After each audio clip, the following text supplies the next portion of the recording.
નમસ્તે. અત્યારે આપણી સાથે ભાવનગરના જાણીતા તબીબ અને પર્યાવરણવિદ ડૉક્ટર તેજસ દોશી જોડાયેલા છે.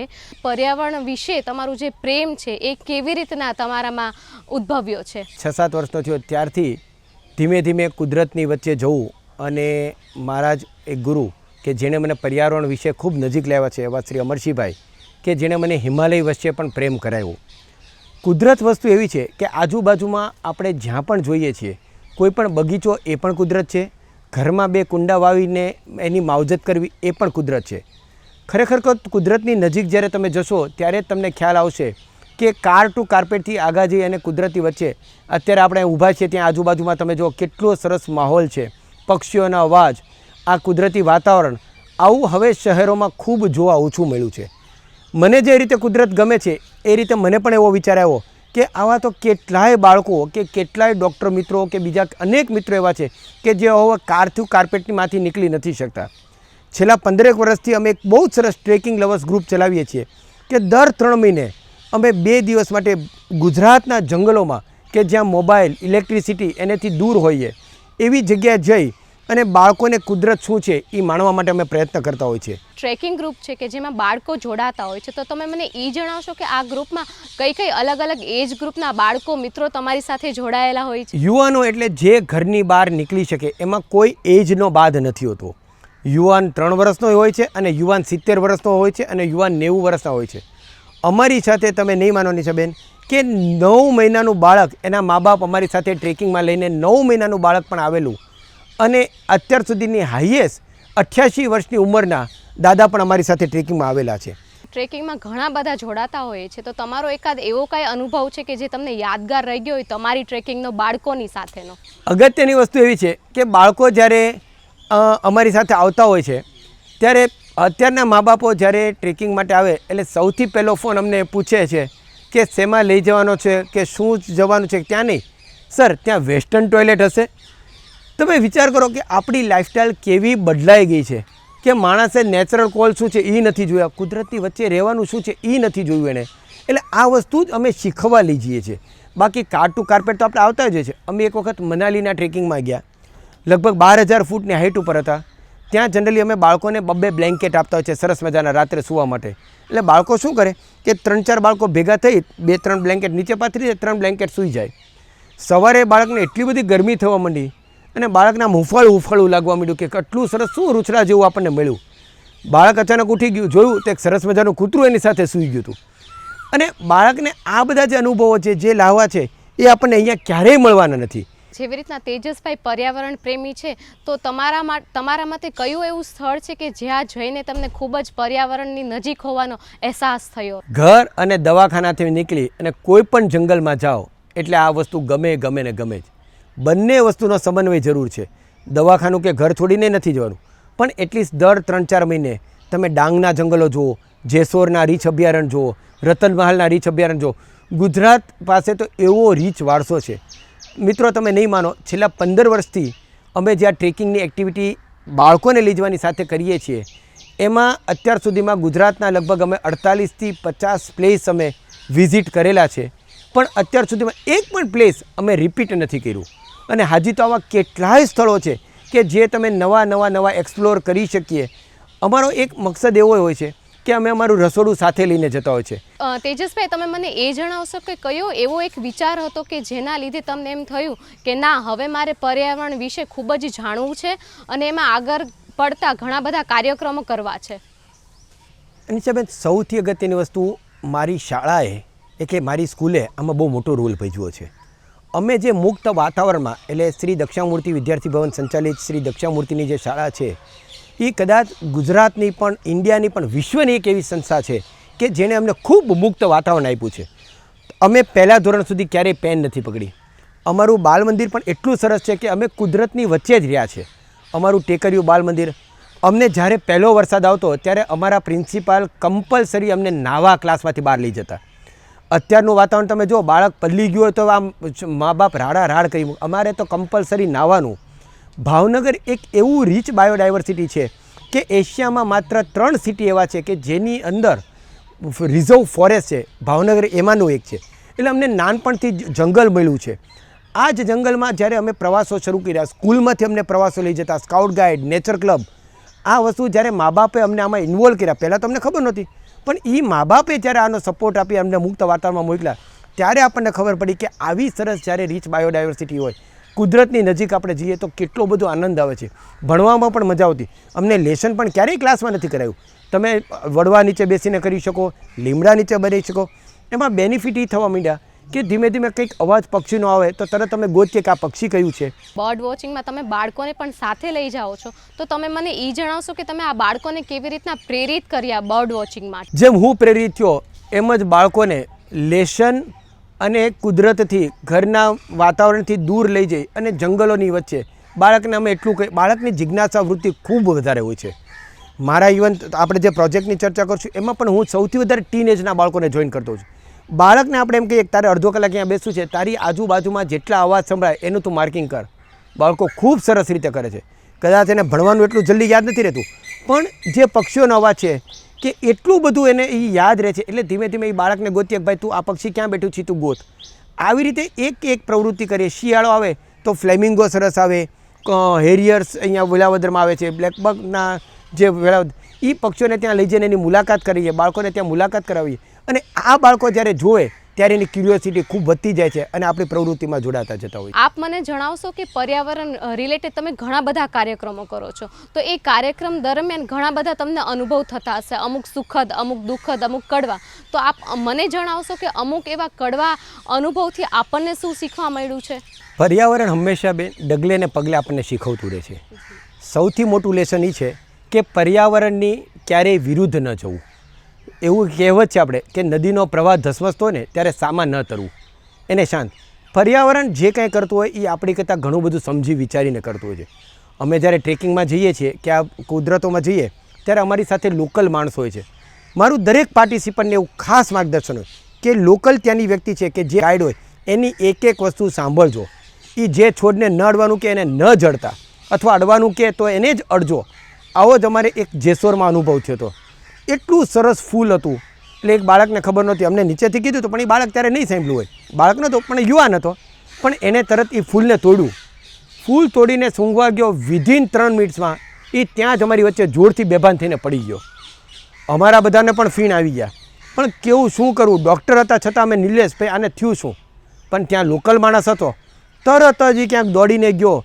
શું લઈ આવ્યો એમને ખબર નથી. 2-3 વનસ્પતિ ભેગી કરી કાઢીએ, એના નાકમાં આપણે કેમ ઓલી છીકણી સૂંઘે એમ અંદર નાખી દીધી. અને મિત્રો લગભગ 3 કે 4 મિનિટમાં એને પાછી સૂઝબૂઝ આવી ગઈ, શુદ્ધિ આવી ગઈ. પણ એને એ પડી ગયો કે શું થયું એ ખબર જ નથી. એટલે કુદરત વસ્તુ એવી છે મિત્રો, એને માણવાની હોય. અને સાથોસાથ તમે મને એ પણ જણાવજો કે પર્યાવરણ પ્રેમી તરીકે વૃક્ષારોપણ કરવું એ કેટલું જરૂરી છે? આપણને ખબર જ છે, કોવિડ ગયા પછી દરેક વ્યક્તિને ખબર છે કે ઓક્સિજનની આપણને કેટલી જરૂર પડે છે. ઓક્સિજનનું નામ આવે એટલે આપણને ખ્યાલ જ છે કે આપણે વૃક્ષો વાવવા જ પડે. પણ કેવી રીતે વાવવા, બધી જ જગ્યાએ ગાંડા જે ન હોય એનું પણ એક વિજ્ઞાન હોય છે. કઈ ટાઈપના વૃક્ષો વાવવા, કઈ માટીમાં, કદાચ આપણને ખબર ન પડે તો આજુબાજુના વાતાવરણ પ્રમાણે જોઈ આપણે ચોક્કસ વૃક્ષો વાવી શકીએ. હું એવું કહીશ કે ફ્રૂટવાળા વૃક્ષો છે, જે ઔષધીય વૃક્ષો છે, એવા વાવવાથી કેટલી બધી જાતની વનસ્પતિ અથવા તો પક્ષીઓ પણ આપણા આંગણે આવે છે.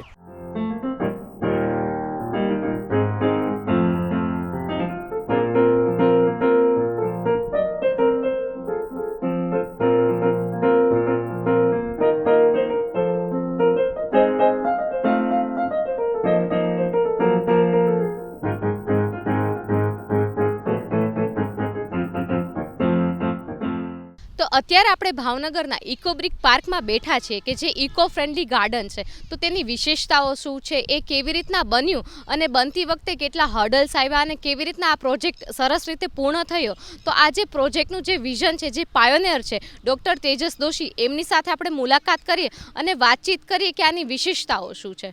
ડૉક્ટર તેજસ દોશી, તમે મને એ જણાવશો કે આ જે પ્રોજેક્ટ છે એનો તમને વિચાર કેવી રીતના આવ્યો?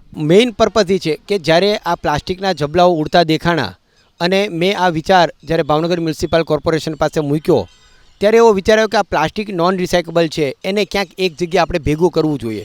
તો એનો બેસ્ટ પર્પઝ શું છે? તો એનો બેસ્ટ પર્પઝ એક જ છે કે એની ઇકોબ્રિક બનાવવી. ઇકોબ્રિક શું છે કે એક લીટરની પાણીની બોટલ કે કોઈ પણ બોટલની અંદર નોન રિસાયકલ પ્લાસ્ટિકની બોટલની અંદર નોન રિસાયકલેબલ પ્લાસ્ટિક જ્યારે ભરવાના 350 ગ્રામ પ્લાસ્ટિક સમાય છે. આ ઇકોબ્રિકની ખાસિયત એ છે, લગભગ 1,03,000 ઇકોબ્રિક્સ અમે આ ગાર્ડનમાં તમે જુઓ છો કે આ વાપરી છે. આખો ડિઝાઇન બન્યો એટલે લગભગ 35,000 કિલો એટલે કે 35 ટન પ્લાસ્ટિક અમે આ ફક્ત 500 મીટરના એરિયાની અંદર ભેગું કરી ચૂક્યા છે. આનો મેઇન પર્પઝ એ છે કે ધીરે ધીરે આખું સાયન્ટિફિક બનાવેલો આ પાર્ક છે કે જ્યારે માણસ આવે છે ત્યારે અમે અહીંયા ખુલ્લા પગે એને એક્ઝિક્યુટ કરીએ છીએ. એ ચાલે એટલે એક પછી એક ઝોન આવે છે. પહેલાં વોકિંગ ઝોન, પછી acupressure zone, loan zone, water zone, activity zone. તમે જુઓ કે દરેક વસ્તુમાં પ્લાસ્ટિકના જ બોટલના ઢાંકણા, પ્લાસ્ટિકની ઇકોબ્રિકની બોટલોની અંદર પ્લાસ્ટિક ભરેલું આ એક્ઝિક્યુટ કરવામાં આવ્યું છે. સૌથી અગત્યની વસ્તુ, આટલો મોટો ડમ્પ જો ભાવનગર મ્યુનિસિપલ કોર્પોરેશન આપણી સાથે ન હોત તો આ વસ્તુ ન કરી શકત. આપણા પૂર્વ કમિશનર ગાંધી સાહેબે આનો ખૂબ વિચાર કરી અમને જગ્યા ફાળવી, આખું વિઝન આપ્યું અને એક વસ્તુ અમે એક્ઝિક્યુટ અહીંયા કરતા ગયા. લગભગ આ પાર્કને ડેવલપ કરતાં 6.5 મહિનાથી લગભગ 7 મહિના જેવો અમને ટાઈમ લાગ્યો અને આ ટાઈમ બનાવ્યા પછી અત્યાર સુધીમાં લગભગ 1 લાખથી વધારે લોકો આની ઓલરેડી મુલાકાત કરી ચૂક્યા છે. ડૉક્ટર તેજસ દોશીની વાત ઉપરથી આપણને એ જાણવા મળ્યું છે કે આ જે ઇકોબ્રિક પાર્ક છે એ ગુજરાતનો સૌપ્રથમ પાર્ક છે અને તેનો ઉલ્લેખ મોદીજીએ તેમની મન કી બાતમાં પણ કરેલું હતું. તો એ વખતે તમને જાણવા મળ્યું ત્યારે તમને કેવો અહેસાસ થયો? મોદીજી કોઈ પણ જગ્યાએ નામ લે તો આપણા માટે તો નોબેલ પ્રાઇઝ જ કહેવાય એવું હંમેશા કહું છું. જ્યારે અમે આ 2019થી આ શરૂ કર્યો અને લગભગ 2021માં પૂર્ણ કર્યું, કોવિડ આવી ગયો, પણ ક્યાંક ને ક્યાંક આ પ્રોજેક્ટની વાત social media through, media print અને ઇલેક્ટ્રોનિક મીડિયા થ્રુ દિલ્હી પીએમઓમાં પહોંચી. ત્યાંથી લોકોએ ભાવનગર કોર્પોરેશન અને મારો કોન્ટેક્ટ કર્યો અને મોદી સાહેબને આ પ્રોજેક્ટ એટલો બધો ગમ્યો કે ભાઈ એક જગ્યાએ આટલું પ્લાસ્ટિક કેવી રીતે ભેગું કરાય. તો એણે મન કી બાત અને સ્વચ્છતા સેલ્ફીની અંદર આ આખો પ્રોજેક્ટ ભાવનગર કોર્પોરેશન અને મારા નામ સાથે ઉલ્લેખ કર્યો અને એથી વધારે પણ જો આપણને આનંદ થયો કે સ્વાસ્થ્ય પર્યાવરણ અને સ્વચ્છ જે મિશન કહેવાય આપણું, એની કોફી બુક ટેબલની અંદર આખો બેસ્ટ પ્રેક્ટિસ મોડ્યુલ નામના પ્રોજેક્ટમાં ભાવનગરના ઇકોબ્રિક પાર્કને સ્થાન મળ્યું છે અને વિશ્વ લેવલે આ બુક આપણા ભાવનગર ઇન્ડિયાની ગઈ છે, એમાં ભાવનગરને આપણને આ સ્થાન મળ્યું છે. તો સાથે તમે મને એ પણ જણાવો કે આ જે અકવાડા લેક છે એની બીજી શું વિશેષતાઓ છે? ભાવનગરમાં ઇઝ એ ફેમસ ફોર તલાવડીઓ લેક. જેમ ઉદયપુર તળાવોનું શહેર છે એમ ભાવનગર પણ એક વર્ષોમાં નાના મોટા 38 તળાવો, પ્રભુદાસ તળાવ, ગંગાજળિયા તળાવ, ચાવડી તળાવ, રૂવાપરી તળાવ, અકવાડા તળાવ આવા અલગ અલગ તળાવોથી બનેલું છે. અકવાડા લેક આખું સાયન્ટિફિક ડિઝાઇન કરવામાં આવ્યું છે. અહીંયા એક આખું પાર્ક ડેવલપ કર્યું છે. અમે અહીંયા ફ્રૂટ ગાર્ડન એટલે કે 300 જાતની અલગ અલગ વનસ્પતિ ફળોની એ નાખી છે જેથી બાયોડાયવર્સિટી બહારના પક્ષીઓ, જુદા જુદા પક્ષીઓને અહીંયા લાવી શકે. ભાવનગરના બાળકો અથવા બહારથી જે બાળકો આવે એને શું ફ્રૂટ્સ, અલગ અલગ કેવા ફળો હોય છે એની વિશે જાણ મળે. હવેનું એક બહુ સરસ વસ્તુ છે કે ભાવનગર અને અકવાડા લેક તેમજ બીજા પણ લેક જે ડેવલપ થાય છે એમાં અમે ફ્રૂટ આઇટમ કોઈ પણ જાતની ખાદ્ય પદાર્થો અંદર લાવવા દેતા નથી, જેને હિસાબે પ્લાસ્ટિક આવતું અટકે છે, કચરો થતો અટકે છે. આ એક ફેમિલી ગાર્ડન છે કે ફેમિલી સિવાય અમે અંદર પ્રવેશ પણ નથી આપતા. અહીંયા આપણે આગળ જોશું કે લેક ઉપર એટલા બધી જાતના વિદેશી પક્ષીઓ અને અહીંની લોકલ પણ લગભગ 29 જાતની જુદી જુદી વિવિધ સ્પીસીસની પક્ષીઓ અહીંયા આવે છે અને અહીંયા પરમેનન્ટ વસવાટ કરે છે. આમ કોઈ પણ એક લેક કે એક તળાવડી ફક્ત મનુષ્યને જ નહીં પણ જીવસૃષ્ટિને ક્યાં કેવી રીતે ઉપયોગી થાય છે એ કોઈ પણ જગ્યાએ તળાવડીઓથી આપણે એ શીખવા જેવું છે. માટે મારે દરેક નાગરિકોને અપીલ છે કે કોઈ પણ જગ્યાએ આપની આજુબાજુમાં તળાવ હોય તો એને ગંદુ ન કરશો. ત્યાં જે કંઈ જીવસૃષ્ટિ છે એનું પૂરું જતન કરશો અને આ જીવસૃષ્ટિને હિસાબે જ આપણું ક્યાંક ને ક્યાંક આપણું જીવ પણ એની અંદર રહેલો છે, એટલે એને આપણે સ્વસ્થ રાખીએ એવું મારે દરેક નાગરિકોને અપીલ છે.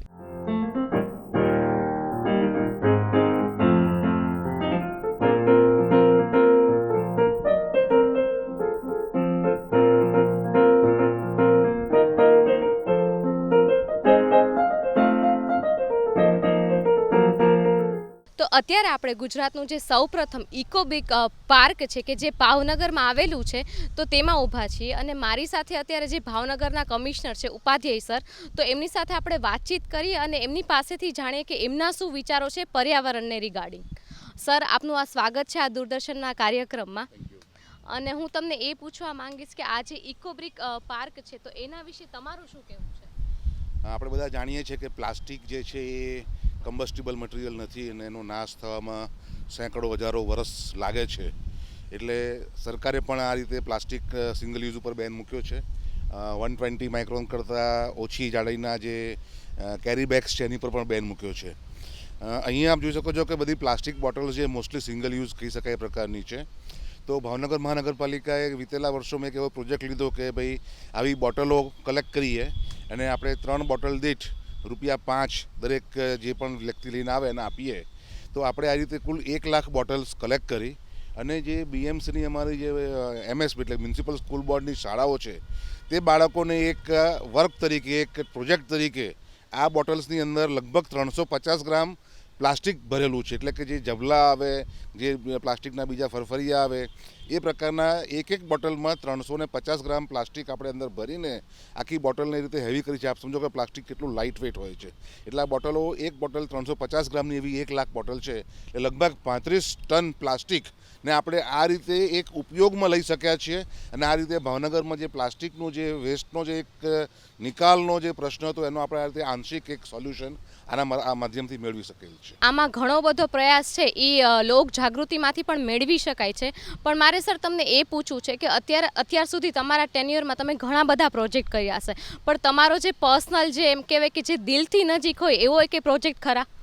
અત્યારે બેઝિકલી હું જે આપણું 5 જૂન આપણો વિશ્વ પર્યાવરણ દિવસ ગયો, તો ભાવનગર મહાનગરપાલિકા દ્વારા કુલ 1 લાખ વૃક્ષોનું સમગ્ર શહેર વિસ્તારમાં પ્લાન્ટેશન કરવાનો એક અત્યારે મારો એક કી પ્રોજેક્ટ મેં લીધો છે.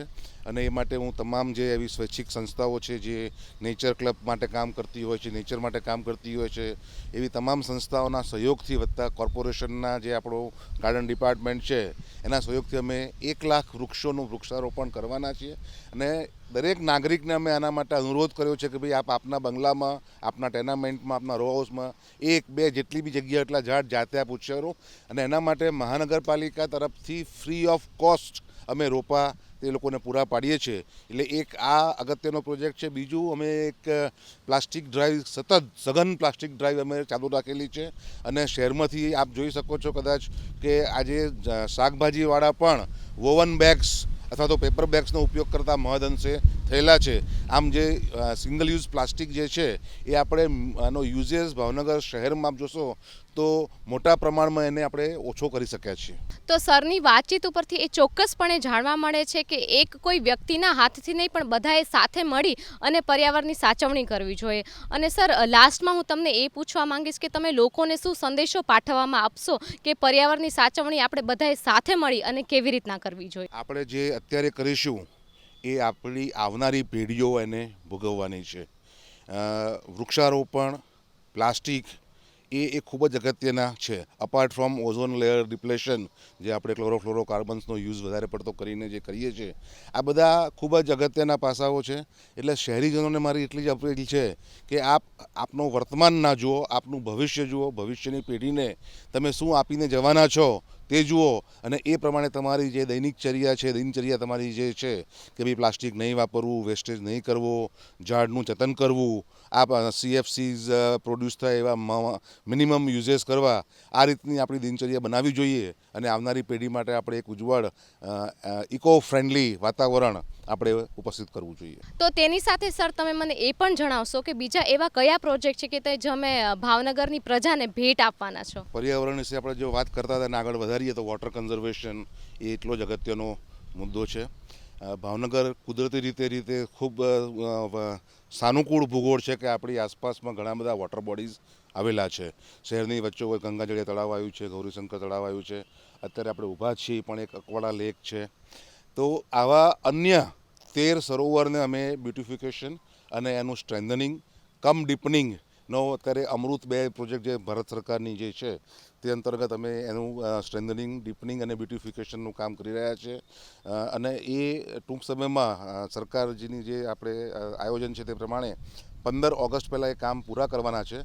તો 13 પૈકી અમારે 11 આવા તળાવોમાં આ કામ 15 ઓગસ્ટ પહેલાં પૂર્ણ થઈ જશે, જેથી કરીને ભાવનગરના લોકોને વોટર કન્ઝર્વેશન, સબસોઇલ વોટર ટેબલ અને એક પિકનિક સ્પોટ એમ મલ્ટિપલ બેનિફિટ્સ એમાંથી મળવા જઈ રહ્યા છીએ.